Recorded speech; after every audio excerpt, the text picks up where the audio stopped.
అందరికీ నమస్కారం. ఆంధ్రప్రదేశ్ రాష్ట్రం ఇటీవల తీసుకొచ్చిన ఇనాం ఆర్డర్ని సంబంధించి వాటిని వివరించండి, దాంట్లో అనుమానాలు, దాని సమస్యకు సంబంధించి ఎన్నో రిక్వెస్ట్లు వచ్చాయి. సో ఈ రోజున ఈ ఆంధ్రప్రదేశ్లో ఇనాం భూముల చట్టం ఏంటి, ఈ చట్టానికి ఇటీవల రాష్ట్ర ప్రభుత్వం తీసుకొచ్చిన సవరణ ఏంటి, దాని ద్వారా జరిగే మంచి చెడులు ఏంటి, ఆ విషయాలను ఈరోజు కొంచెం వివరంగా మాట్లాడుకుందాం. 1956లో ఆంధ్రప్రదేశ్లో ఇనాం రద్దు చట్టం వచ్చింది.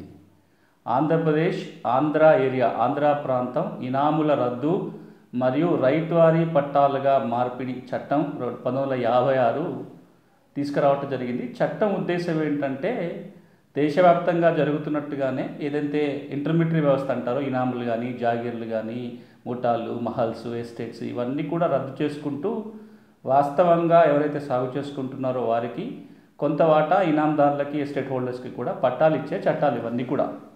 ఇనాం కూడా అలాంటిదే. ఇనాంని రద్దు చేసుకుంటూ ఎవరైతే ఇనాందారులు ఉన్నారో, ఆ భూముల మీద హక్కుదారులు సాగు చేసుకుంటున్న వాళ్ళు ఉన్నారో వాళ్ళకి ఆ భూమి మీద రైతువారీ పట్టాలు కల్పించడం కోసం చేయబడిన చట్టం ఇది. Andhra Pradesh Andhra area abolition of inams and conversion into ryotwari patta act 1956 అంటాం దీన్ని. దాన్ని తెలుగులో మనం ఆంధ్రప్రదేశ్ ఆంధ్ర ప్రాంతం ఇనాముల రద్దు మరియు రైతువారీ పట్టాగా మార్పిడి చట్టం 1956గా పేర్కొంటాం.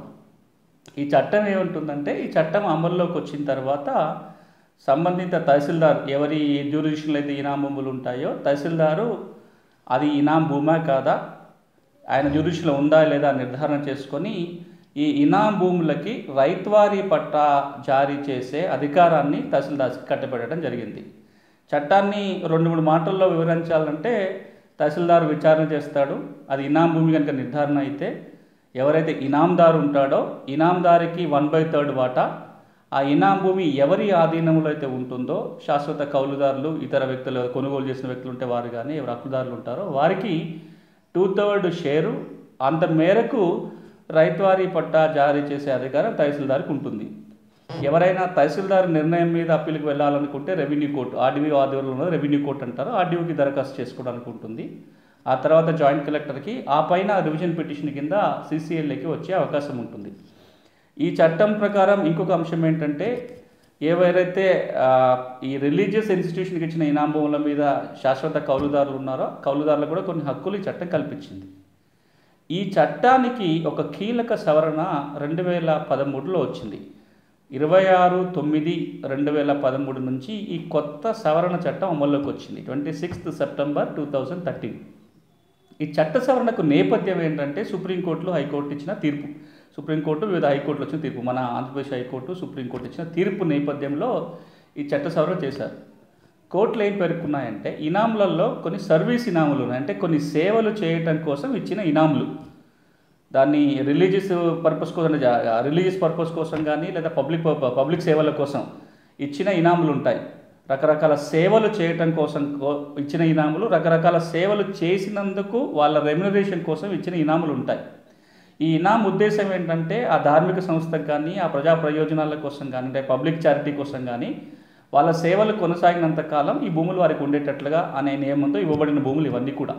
దేవాలయాలకు దేవుడికి సేవ చేయడం కోసం కావచ్చు, ఊళ్ళలో రకరకాల సర్వీసులు చేయడం కోసం కావచ్చు. ఈ ఇనాములన్నీ కూడా వాళ్ళు సర్వీస్ చేసినంత కాలమే వారి చేతిలో ఉండాలి.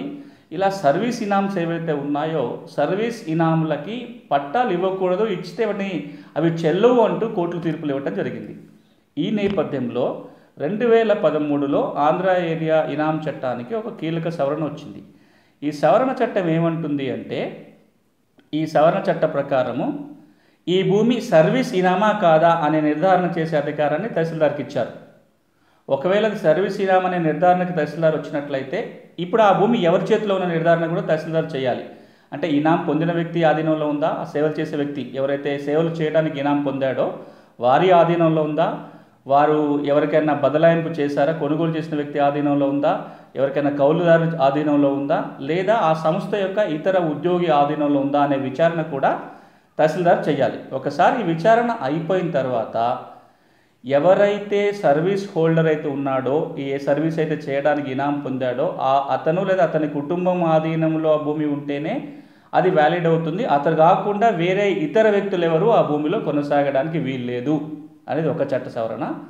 రెండవది, సర్వీస్ ఇనాములకి పట్టాలు ఇవ్వకూడదు, రైతువారీ పట్టాలు ఇవ్వకూడదు, ఒకవేళ అలాంటి పట్టాలు ఇస్తే చెల్లవు అనేది ఇంకొక సవరణ. ఇక మూడో సవరణ ఏంటంటే, ఎవరైనా రక్షిత కౌలుదారు, శాశ్వత కౌలుదారులు కనుక ఈ ఇనాం భూముల మీద, సర్వీస్ ఇనాం భూముల మీద ఉన్నట్లయితే అలాంటి వ్యక్తులకు కూడా ఎలాంటి శాశ్వత హక్కులు ఉండవు అని ఈ కీలక చట్ట సవరణ తీసుకొచ్చారు. ఇచ్చిన పట్టాలు కూడా చెల్లవని చెప్పారు. సర్వీసు భూములకి ఈ చట్టం రాకముందు ఇచ్చిన పట్టాలు కూడా చెల్లవు అని ఈ సవరణ పేర్కొంటుంది. మరి అప్పుడు ఎవరికి ఇవ్వాలి? ఎవరైతే ఈ ఒరిజినల్ ఇన్స్టిట్యూషన్ ఉంటుందో, ఏ సంస్థకైతే సేవ చేయడం కోసం ఆ ఇనాములు ఇచ్చారో ఆ సంస్థకే రైతువారీ పట్టా ఇవ్వాలి తప్ప సర్వీస్ హోల్డర్స్కి పట్టాలు ఇవ్వడానికి వీల్లేదు అనేది ఈ చట్ట సవరణ. దానివల్ల ఏమైంది, 2013 తర్వాత ఎట్లాగూ ఈ సర్వీస్ ఇనాములకి రైతువారీ పట్టా ఇచ్చే అవకాశమే లేదు. 2013 తర్వాత ఎవరైనా కౌలుదారులు ఉన్నట్లయితే మేము శాశ్వతంగా ఆ భూమి కౌలు చేసుకుంటామని అడిగే హక్కు కూడా కోల్పోయారు.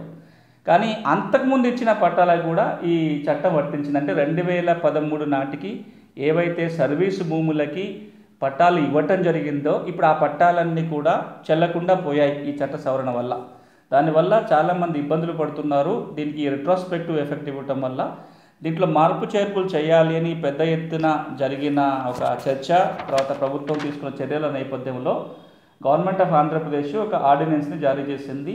ఈ ఆర్డినెన్స్ రాష్ట్రపతి ఆమోదం ద్వారా మిగతా ఫార్మాలిటీస్ అన్ని కంప్లీట్ అయ్యి ఇటీవలనే ఒక గెజెట్ నోటిఫికేషన్ కూడా వచ్చింది. ఈ చట్టం అమల్లోకి వచ్చింది. ఈ చట్టం కూడా ఎప్పుడు అమల్లోకి వచ్చిందని భావించాలి అంటే 26/9/2013 నుంచే అమల్లోకి వచ్చినట్టుగా ఈ కొత్త చట్టాన్ని భావించాలి. ఇందులో చట్టంలో రాశారు, చట్టం చేసింది ఈ సంవత్సరం జనవరి అయినా దీనికి రిట్రోస్పెక్టివ్ ఎఫెక్ట్ ఇచ్చి 26/9/2013 ఎప్పుడైతే పాత సవరణ చట్టం అమల్లోకి వచ్చిందో ఆ రోజు నుంచే ఈ చట్టం అమల్లోకి వచ్చినట్టుగా భావించాలి. ఏవైతే సర్వీస్ ఇనాములకి పట్టాలు ఇవ్వకూడదు, సర్వీస్ ఇనాంలో శాశ్వత కౌలుదారులు ఉన్నట్లయితే వాళ్ళకి హక్కులు ఉండవు, ఇవన్నీ కొత్త నియమాలు ఏదైతే 2013లో చేర్చారో అవన్నీ కూడా పాత వాటికి వర్తించవు, 26/9/2013 నుంచే వర్తిస్తాయి అని చెప్పటమే కొత్త సవరణ. ఇందులో కీలకమైన అంశం ఏంటంటే, ఏదైతే మన సర్వీస్ ఇనాములు ఉన్నాయో సర్వీస్ ఇనాములకి రైతువారీ పట్టాలు ఇవ్వకూడదు, ఒకవేళ ఇస్తే చెల్లవు, అక్కడున్న కౌలుదారులకి శాశ్వత హక్కులు ఉండవు. అదేవిధంగా ఏదైతే సర్వీస్ ఇనాం కనుక ఇతరుల చేతిలోకి మారి ఆ ఇతరులు కనుక సర్వీస్ చేయకపోతే వాళ్ళని తొలగించాలి, ఇలాంటి నియమాలు ఏవైతే ఇనాం చట్టంలో వచ్చాయో ఇవన్నిటి కూడా రిట్రాస్పెక్టివ్ ఎఫెక్ట్ ఉండదు, అంటే పాత వాటికి వర్తించదు. 2013 సెప్టెంబర్ 26 నుంచి మాత్రమే ఇవి అమల్లోకి వస్తాయి అనేది ఈ ఆర్డినెన్స్ యొక్క సారాంశం. దీనివల్ల ఏమవుతుంది అంటే 2013 నాటికి ఏవైతే సర్వీస్ ఇనాములకి రైతువారీ పట్టాలు పొందారో అవి చెల్లుబాటు అవుతాయి, వాటికి ఇప్పుడు లీగల్గా ఇబ్బందులు రావు. కానీ 13 తర్వాత మళ్ళీ ఇలాగా అంటే ఈ సర్వీస్ ఇనాములకి రైతువారీ పట్టా జారీ చేసే అవకాశాలు ఉండవు. ఇది ఇనాం భూములకు వచ్చిన కీలకమైన చట్ట సవరణ. Thank you.